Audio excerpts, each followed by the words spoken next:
Мне очень тяжело говорить сейчас то, что сегодня произошло. Сегодня погиб Кирилл Стремоусов.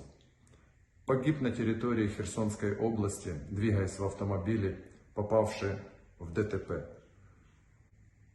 Кирилл один из тех, кто был самым ярким, умеющим говорить и умеющим преподнести для людей правду о том, что происходит в Херсонской области. Он с самого начала принял решение, которое предшествовало его дальнейшей деятельности. Он работал без автомата, он работал своим словом и умением говорить. Он бывал и на передовой, он бывал и в тылу. Он бывал на территории области и в самом Херсоне. И где бы он ни появлялся, он чисто и искренне говорил о том, что происходит. Мало таких людей, которые умеют донести людям правду, причем правду, сказанную абсолютно открыто, свободно и доступно. Сложно также будет говорить его родным и близким.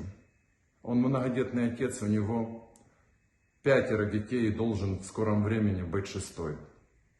Конечно же, мы позаботимся обо всех них, но Кирилла, к сожалению, уже не вернуть.